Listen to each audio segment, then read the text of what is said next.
A winter weather alert is in effect for North Arkansas, bringing extreme temperatures and whiteout conditions.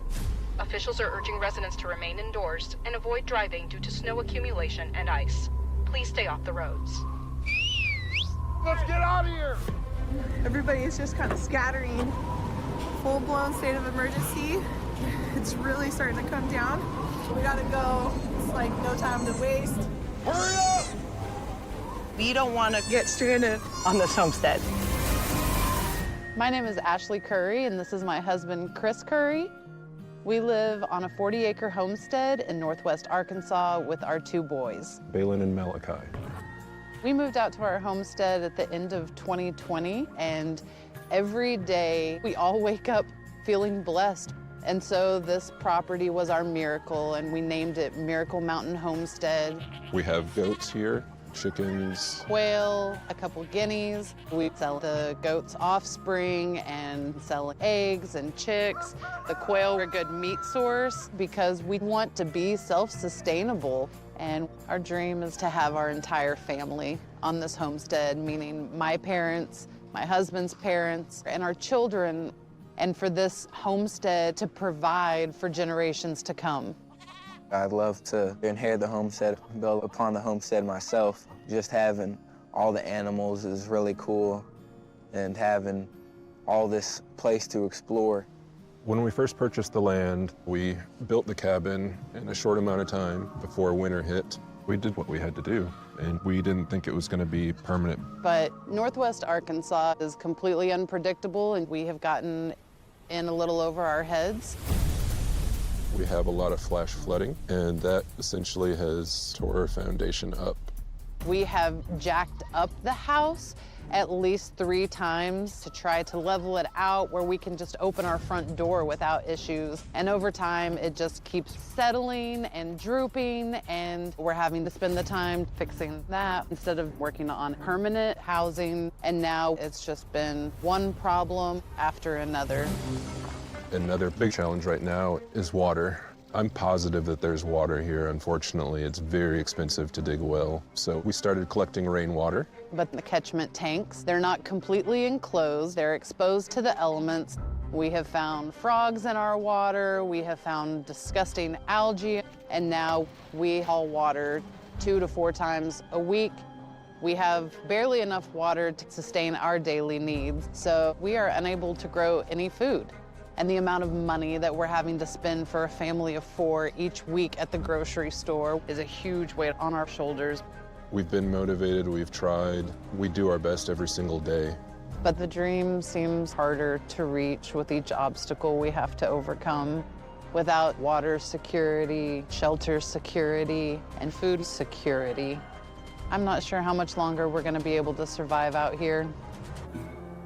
So we cleared this area, and in my mind, it would be a good spot for a garden because it has the potential for a lot of sunshine.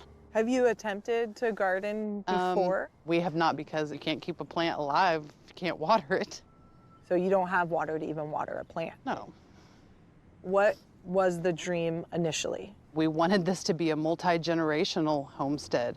We wanted to provide a place where my parents and Chris's parents could live here. But again, when you don't have the basic necessity of water, it's not possible. This is a lot of pressure.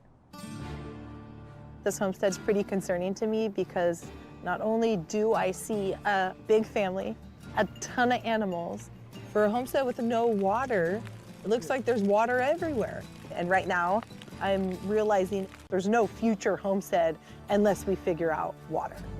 They've been here 4 years. They've not produced 1 drop of water from the ground here.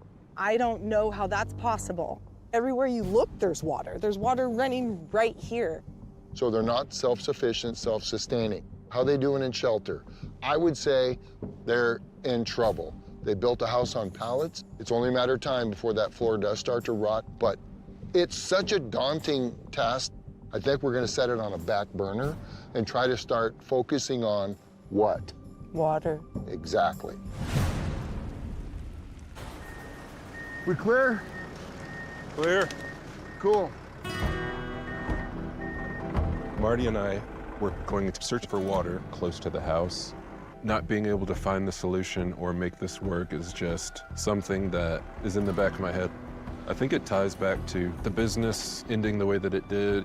It's still hard not to feel like it was a failure.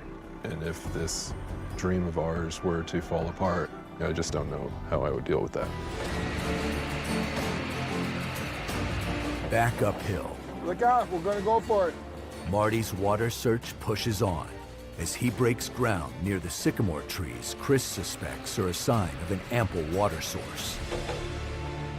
I'm looking for a water source close to the house. I've spent more of my time than I expected, but I'll never sleep well at night if I don't try. What we're trying to do right now is follow up on your sycamore theory. There's a sycamore, there's a sycamore. We're digging right between them. We'll give it a little bit more.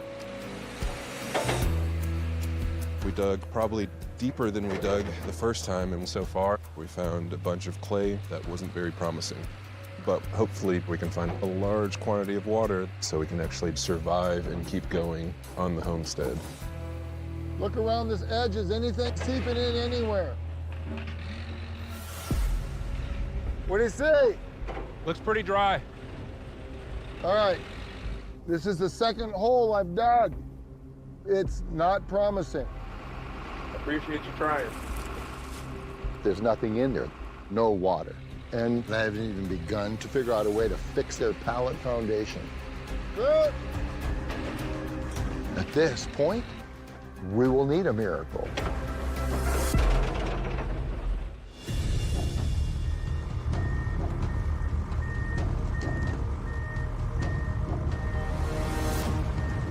It's coming up right in here. I didn't realize that rock was so big, it's in the road, so it's gotta go.